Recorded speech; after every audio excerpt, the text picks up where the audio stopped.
나를 위해 구할 것 내게 말씀 주사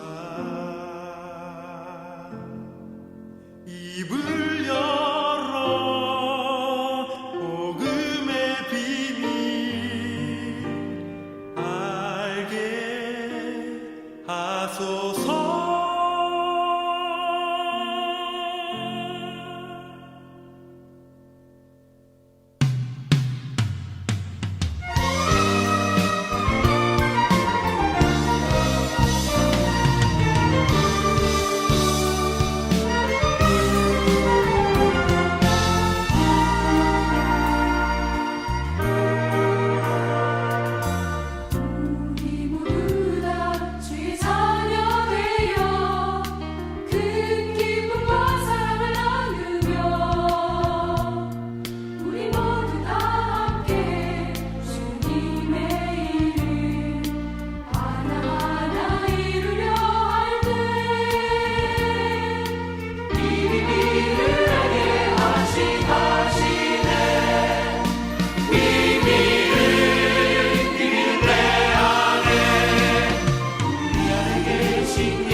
There's a famous story in the Bible about a father named Abraham who had a beloved son named Isaac. One day, God gave a terrifying command. Abraham would have to sacrifice his son. How could God command a father to sacrifice his own son? The answer is profound. For 3 long days of travel, Abraham was filled with grief for his son.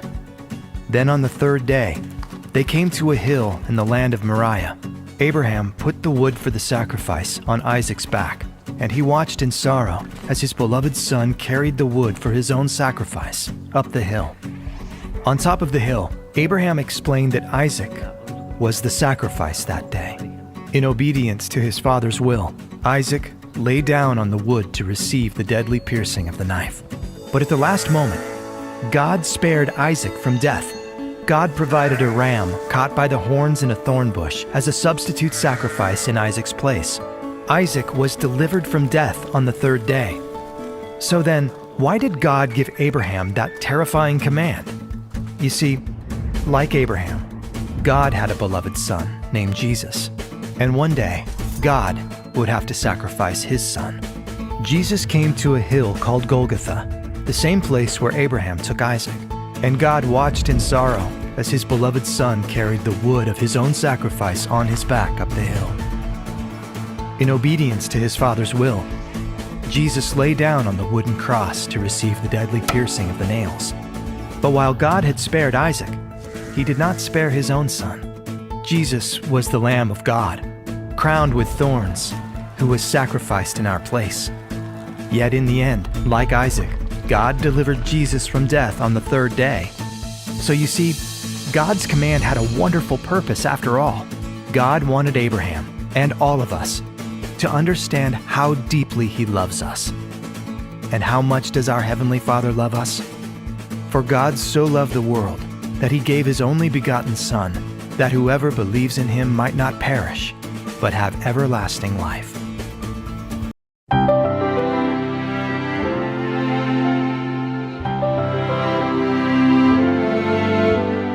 예수, 오 그 이름 나는 말할 수 없네. 그 이름 속에 있는 비밀을, 그 이름 속에 있는 사랑을, 그 사랑을 말할 수 없어서 그 풍부한 표현 못해서 비밀이 되었네. 그 이름 비밀이 되었네.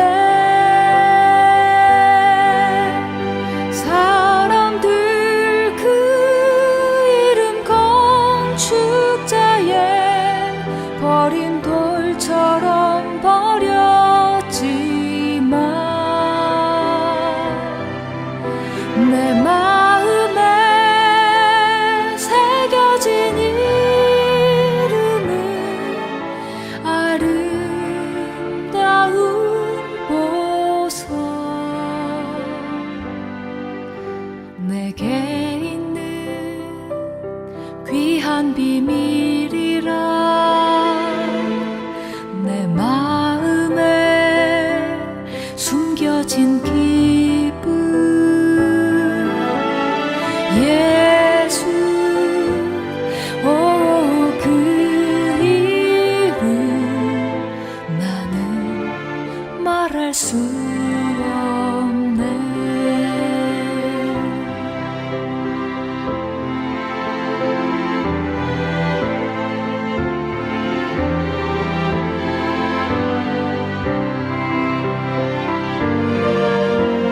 사람들 그 이름 건축자의 버린 돌처럼 버렸지만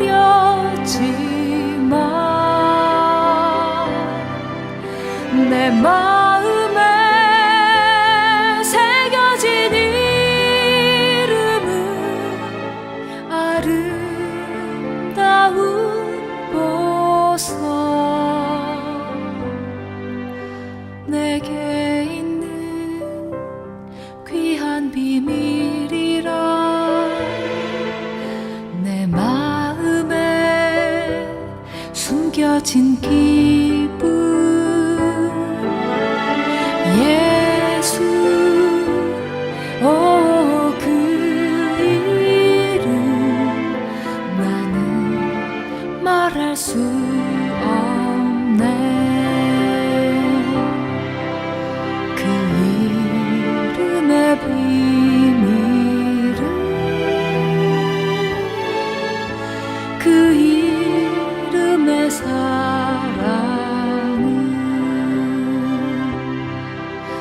그 이름의 비밀은 그 이름의 사랑은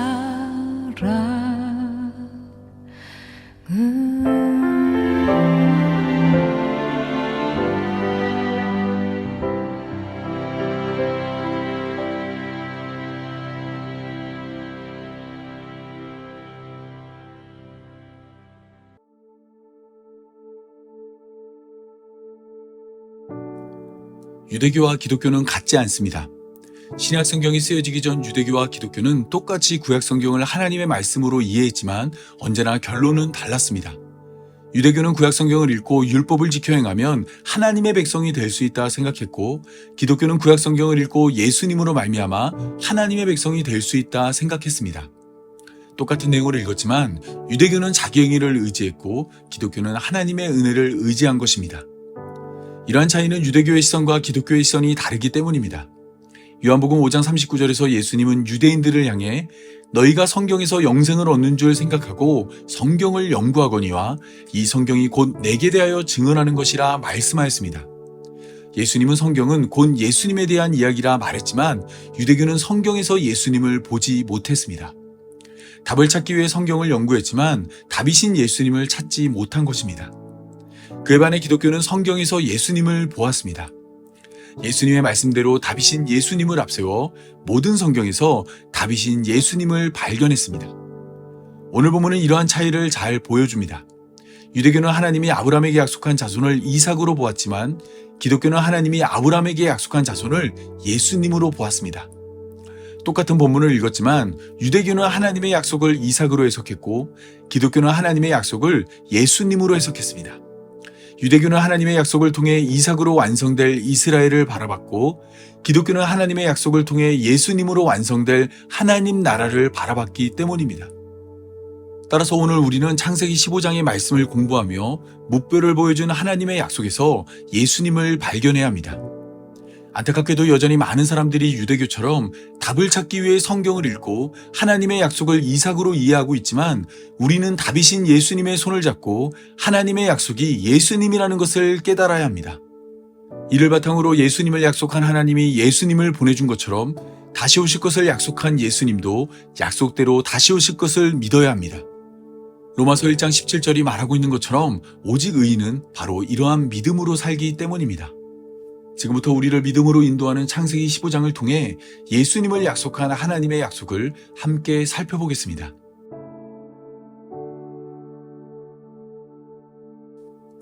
하나님의 말씀이 환상 중에 아브라함을 찾아왔습니다. 하나님은 아브라함에게 아브라함아 두려워하지 말라 말씀하였습니다. 그 이유는 소개되지 않지만 하나님의 말씀을 미루어 살펴보면 아브라함은 무언가를 두려워했던 것이 분명합니다. 그렇다면 아브라함은 무엇을 두려워했던 것일까요? 이를 알기 위해서는 지난 시간 살핀 창세기 14장을 살펴봐야 합니다. 아브라함은 그의 조카 롯이 동방의 포로로 잡혀간 것을 알게 되었습니다. 그래서 아브라함은 집에서 길리고 훈련시킨 318명과 이웃한 동맹들의 도움을 얻어 동방의 네 나라를 물리치고 빼앗겼던 모든 것을 되찾았습니다. 그런데 이때 아브라함을 찾아온 살레만 멜기세덱은 아브라함의 승리는 너희 대적을 내 손에 붙이신 지극히 높으신 하나님 때문이라 말하였습니다. 소수의 인원으로 다수의 군대를 물리친 것은 하나님의 은혜라 말한 것입니다. 아브라함은 멜기세덱의 말에 동의했고 그를 하나님의 제사장으로 여겨 그가 얻은 것의 10분의 1을 멜기세덱에게 주었습니다. 그의 승리는 그를 부르시고 돌보시며 땅과 자손을 약속한 하나님의 도움이란 것을 믿은 것입니다. 하지만 땅과 자손을 얻지 못한 아브라함의 믿음은 시간이 흐르며 작아졌습니다. 기대보다 더딘 하나님의 약속 앞에 아브라함의 믿음은 흔들렸습니다. 특히 동방 네 나라의 강함을 알고 있었기에 그들이 다시 침략하는 것을 두려워했습니다. 현실적인 여러 가지 문제들이 아브라함을 하나님의 약속으로부터 멀어지게 하였습니다. 디모데전서 6장 10절은 믿음에서 떠난 자는 많은 근심으로 자신을 찌른다 말합니다. 하나님을 믿지 못한 자는 많은 근심으로 괴로워한다 말한 것입니다. 산상수훈에 의하면 이러한 모습은 이방인들에게서 발견되는 모습입니다. 예수님은 염려하여 이르기를 무엇을 먹을까, 무엇을 마실까, 무엇을 입을까 하지 말라 말씀하시며 이런 것들은 다 이방인들이 구하는 것으로 하나님께서는 이 모든 것이 우리에게 있어야 할 것을 다 알고 있다 말씀하였습니다. 하지만 이것을 믿지 못한 자는 걱정과 근심과 염려로 자신을 괴롭게 합니다. 스스로 해결할 수 없는 문제를 스스로 해결하기 위해 헛되이 애만 쓰다 좌절하게 됩니다. 때문에 예수님은 요한복음 14장 1절에서 우리에게 이렇게 말씀하십니다. 너희는 마음에 근심하지 말라. 하나님을 믿으니 또 나를 믿으라. 예수님은 우리를 향해 두려워하지 말라 말씀하십니다. 하나님을 믿으니 예수님도 믿으라 말합니다. 우리가 믿는 하나님은 우리의 도움이고 예수님은 그 도움을 완성하기 위해 우리에게 오셨기 때문입니다.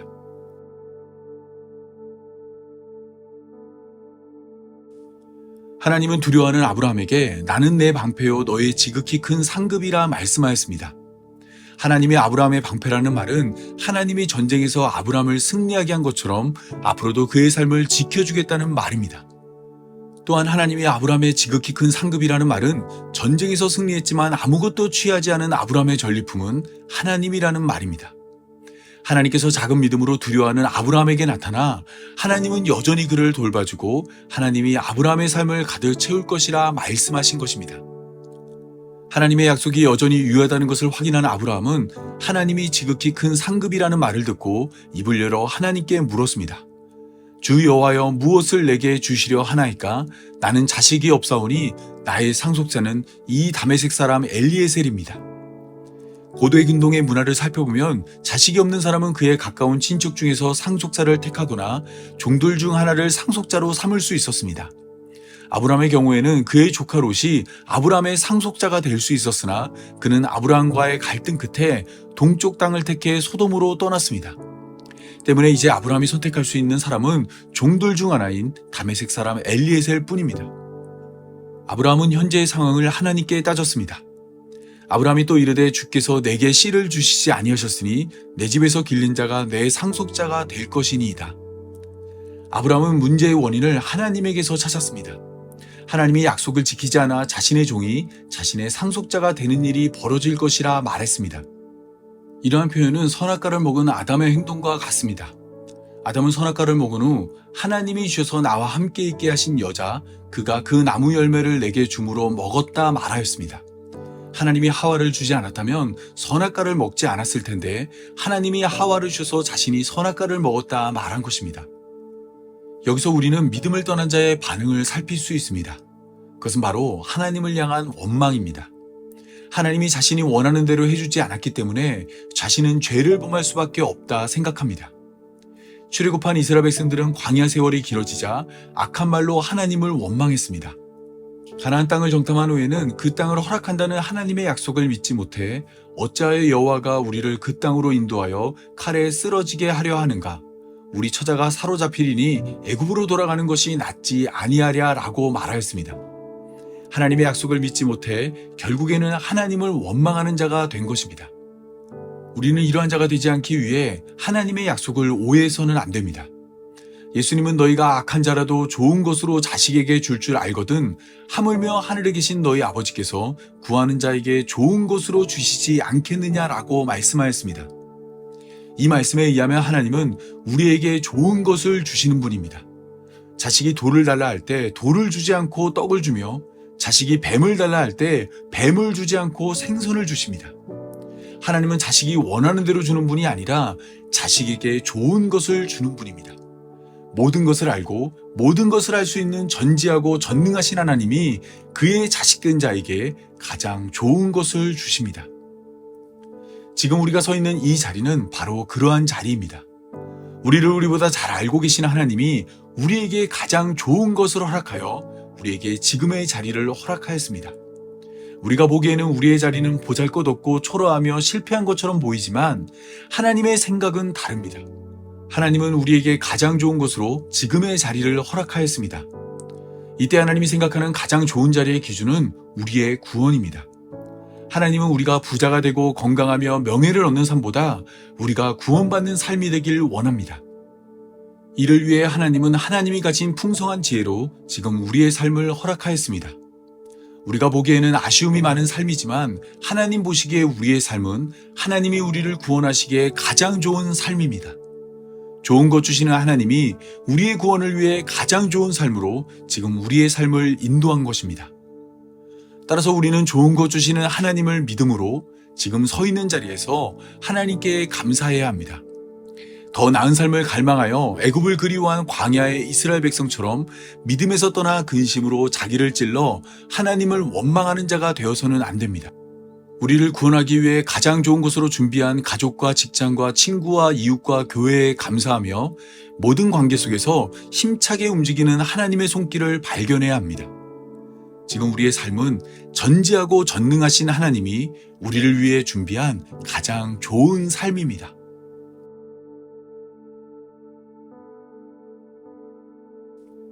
하나님은 아브라함을 믿음으로 인도하기 위해 보다 구체적인 약속을 제시하였습니다. 여호와의 말씀이 그에게 임하여 이르시되 그 사람이 내 상속자가 아니라 내 몸에서 날짜가 내 상속자가 되리라 하시고 그를 이끌고 밖으로 나가 이르시되 하늘을 우러러 무뼈를 셀 수 있나 보라. 또 그에게 이르시되 내 자손이 이와 같으리라. 하나님은 다메섹 사람 엘리에셀은 아브라함의 상속자가 아니라 말씀하시며 내 몸에서 날짜가 내 상속자가 되리라 말씀하였습니다. 이 약속은 말로만 끝나지 않았습니다. 하나님은 아브라함을 이끌고 밖으로 나가 하늘을 우러러 무뼈를 셀 수 있는지 물었습니다. 그리고 아브라함의 자손이 이와 같을 것이라 말씀하였습니다. 유대교는 이 말씀을 창세기 12장 2절의 언약과 연결지어 하나님이 무뼈과 같이 이스라엘을 큰 민족으로 만들 것이라 기대했습니다. 비록 지금은 아브라함에게 아들이 없어도 하나님이 약속한 것을 지켜 이삭을 허락할 것이고 이삭이 야곱을 낳아 12지파를 이루며 12지파가 크게 성장하여 큰 민족을 이룰 것이라 생각했습니다. 역사의 이름은 유대교의 생각대로 흘러갔습니다. 아브라함은 이삭을 낳았고 이삭은 야곱을 낳았으며 야곱은 12지파를 이루어 이스라엘은 큰 민족이 되었습니다. 하지만 하나님의 약속은 큰 민족으로 제한되지 않습니다. 하나님은 아브라함에게 복을 주어 아브라함은 복이 되고 땅의 모든 족속이 아브라함으로 말미암아 복을 얻는다 약속해 주었습니다. 그런데 역사의 이름을 살펴보면 땅의 모든 족속은 이스라엘로 말미암아 복을 얻지 못했습니다. 오히려 복이 되어야 할 이스라엘은 하나님 앞에 범죄하여 나라를 잃고 다른 나라의 종이 되었습니다. 때문에 아브라함에게 주어진 하나님의 약속은 이스라엘을 통해 성취된 언약처럼 보였지만 사실은 성취된 언약이 아니었습니다. 이스라엘을 통해 하나님은 좋은 것 주시는 분이라는 것은 확인되었지만 하나님이 주는 좋은 것은 이스라엘이 아니었습니다. 하나님은 이스라엘보다 더 큰 것을 준비하였고 더 큰 것을 계획하였으며 더 큰 것을 이루십니다. 이 땅의 처음 교회는 바로 그러한 하나님의 약속이 예수님이라는 것을 깨달았습니다. 갈라디아서 3장 16절을 보면 이 약속들은 아브라함과 그 자손에게 말씀하신 것인데 여럿을 가리켜 그 자손들이라 하지 아니하시고 오직 한 사람을 가리켜 내 자손이라 하셨으니 곧 그리스도라 말하였습니다. 우리와 똑같이 창세기 15장 5절을 읽은 바울은 무뼈를 보여준 하나님이 아브라함의 자손을 복수가 아닌 단수로 내 자손이 이와 같을 것이라 말한 것은 예수님에 대한 약속이라 말했습니다. 바울의 이러한 해석은 이미 살펴본 창세기 15장 1절을 통해 더욱 분명해집니다. 하나님은 두려워하는 아브라함에게 나타나 나는 내 방패요 너의 지극히 큰 상급이라 말하였습니다. 여기서 아브라함은 하나님을 상주는 분으로 오해하여 아들을 달라 요구하였지만 다시 한번 하나님의 말씀을 자세히 살펴보면 나는 너의 지극히 큰 상급이라 말씀하신 하나님은 아브라함에게 상을 주는 분이 아니라 하나님 자신이 아브라함의 상이라 말씀하신 것입니다. 아브라함에게 무뼈를 보여주기 전부터 하나님은 자신을 주겠다 말씀하신 것으로 이는 하나님으로 이 땅에 오실 예수님에 대한 계획입니다. 처음부터 하나님은 자신을 아브라함에게 줄 것을 작정하신 것입니다. 하나님은 우리의 지극히 큰 상급입니다. 친구를 위하여 목숨을 버리면 이보다 더 큰 사랑이 없다 말씀하신 예수님은 우리를 친구라 부르며 자신의 전부인 생명을 우리에게 허락하였습니다. 하지만 하나님을 상주는 분으로만 이해한 자들은 이 사실을 기대하거나 이해할 수 없어 하나님이 내려주실 상 아래 부스러기에만 관심을 가집니다. 믿음을 통해 하나님을 원하지 않고 수고와 헌신으로 하나님이 내려줄 것만 원합니다. 데살로니가후서 2장 11절에서 12절에 의하면 이러한 자들은 불의를 좋아하는 자들로 하나님이 보낸 미혹의 역사에 속아 거짓 것을 믿음으로 결국에는 심판에 이르게 됩니다. 디모데후서 3장 6절에서 7절에 의하면 여러 가지 욕심에 끌린 바 되어 항상 배우나 끝내 진리의 지식에 이를 수 없습니다. 하나님을 상주는 분으로만 아는 자는 심판에 이르고 하나님을 상으로 여기는 자만 구원에 이를 수 있습니다.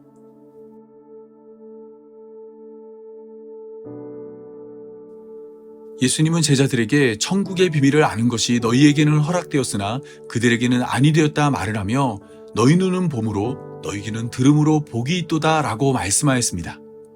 또한 내가 진실로 너희에게 이르노니 많은 선지자와 의인이 너희가 보는 것을 보고자 해도 보지 못하였고 너희가 듣는 것을 듣고자 해도 듣지 못하였다 말하였습니다. 천국의 비밀은 많은 선지자와 의인들이 보고 싶어도 보지 못했고 듣고 싶어도 듣지 못했지만 제자들은 천국의 비밀을 보고 들음으로 복이 있다 말한 것입니다. 그렇다면 제자들이 복을 받아 깨달은 천국의 비밀은 무엇일까요? 예수님은 빌립보 가이사랴 지방에서 제자들에게 사람들이 인자를 누구라 하느냐 물었습니다. 이때 제자들은 더러는 세례자 요한, 더러는 엘리야, 어떤 이는 예레미야나 선지자 중 하나라 답하였습니다. 당시의 세례자 요한이나 엘리야 그리고 예레미야나 선지자는 큰 존경을 받는 인물들로 제자들은 예수님이 백성들에게 큰 지지를 받고 있다 말한 것입니다. 이러한 대답을 들은 예수님은 이번에는 제자들을 향해 너희는 나를 누구라 하느냐라고 물었습니다. 대중의 생각을 물은 예수님이 이제는 제자들의 생각을 물은 것입니다. 이때 제자들을 대표해 베드로가 예수님에게 주는 그리스도시요 살아계신 하나님의 아들이라 답하였습니다. 예수님은 구약성경이 약속한 그리스도이고 자기 백성을 구원할 하나님의 아들이라 고백한 것입니다. 이 답을 들은 예수님은 곧장 베드로에게 바요나 시모나 내가 복이 있도다 이를 내게 알게 하니는 혈육이 아니요 하늘에 계신 내 아버지시니라 라고 말씀하였습니다. 베드로가 천국의 비밀을 보고 들은 복 있는 자이고 이러한 복을 주신 분은 하늘에 계신 하나님이라 말씀하신 것입니다. 이처럼 천국의 비밀을 아는 것은 복 있는 자에게만 주어지는 하나님의 은혜입니다. 많은 선지자와 의인들은 예수님을 보고 싶어도 보지 못했고 듣고 싶어도 듣지 못했습니다. 같은 성경을 읽고도 성경 안에서 차고 넘치는 예수님을 발견하지 못했습니다. 가장 뛰어난 민족이라 불리는 유대인들에게 예수님으로 가득 찬 성경을 맡겼지만 그들은 예수님을 알아보지 못했습니다. 하나님께 충성한다 말한 자들이 하나님으로 우리에게 오신 예수님을 십자가에 매달았습니다. 낯 놓고 기억자도 모르는 사람처럼 예수님을 담고 있는 성경을 앞에 두고도 예수님을 보지도 듣지도 못한 것입니다. 따라서 오늘 본문을 통해 무뼈를 보여주는 하나님의 약속이 예수님이라는 것을 알게 된 우리는 천국의 비밀을 알게 된 복 있는 자입니다. 심령이 가난해도 천국을 얻을 것이고 애통하더라도 위로받을 것이며 온유함으로 땅을 기업으로 받고 의에 줄이고 목이 마르나 배부를 것이며 긍휼히 여김으로 긍휼히 여김을 받고 청결한 마음으로 하나님을 볼 것이며 화평한 삶으로 하나님의 아들이라 일컬음을 듣고 의를 위하여 박해를 받음으로 천국은 우리의 것이 될 것입니다. 예수님을 깨닫게 한 하나님의 복이 우리의 삶을 고난과 박해로 인도하지만 예수님은 분명하고도 정확하게 우리에게 이렇게 말씀하십니다.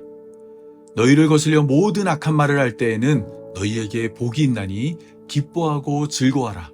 하늘에서 너희 상이 큼이라. 지극히 높으신 하나님의 상급이 고난과 박해를 받는 우리를 위해 준비되었습니다. 아브라함에게 무뼈를 보여주며 예수님을 약속한 하나님이 여전히 우리에게 예수님을 약속하고 계십니다. 그 약속을 믿음으로 염려하여 이르기를 무엇을 먹을까 마실까 입을까를 고민하지 않고 오직 우리에게 가장 좋은 것 주어 우리를 구원하는 하나님의 뜻과 계획을 의지하는 성도의 삶이 되기 바라며 오늘 말씀 맺겠습니다. 다 함께 기도하겠습니다. 하나님, 눈에서 비닐 같은 것이 벗겨진 바울처럼 우리에게도 눈에서 비닐 같은 것을 벗겨주옵소서. 물은 있는 자는 받아 넉넉하게 되되 없는 자는 그 있는 것도 빼앗기는 하나님의 비밀을 따라 말씀에서 더욱 풍성하게 예수님을 깨닫는 성도의 삶이 되게 하여 주옵소서. 흔들리는 갈대처럼 의심하고 근심하고 원망하는 삶을 하나님의 말씀에서 오롯이 드러나는 예수 그리스도를 깨달아 반석 같은 믿음 위에 굳게 서 있게 하여 주옵소서. 말로만 예수님을 원하고 말로만 예수님을 더 알기 원한다 말하지 않고 진실로 예수님을 원하고 진실로 예수님을 더 알기 원하는 교회로 부름받은 성도의 삶이 되게 하여 주옵소서. 이 모든 말씀 하나님으로 우리에게 오신 우리 구주 예수님의 이름으로 기도합니다. 아멘.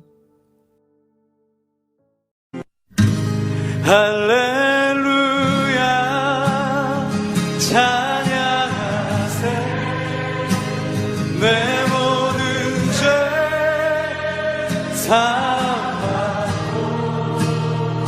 주 예수와 동행하니 그 어디나 하늘나라 할렐루야 할렐루야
이제는 우리의 지극히 큰 상급이신 예수님의 은혜와 우리에게 자신을 주신 하나님의 사랑과 더듬거리는 믿음을 말씀으로 굳게 세우는 성령의 인도하심이 성경에서 예수님을 깨달아 다시 오실 예수님을 믿음으로 기다리는 모든 성도들과 영원토록 함께하길 간절히 축원하옵나이다. 아멘.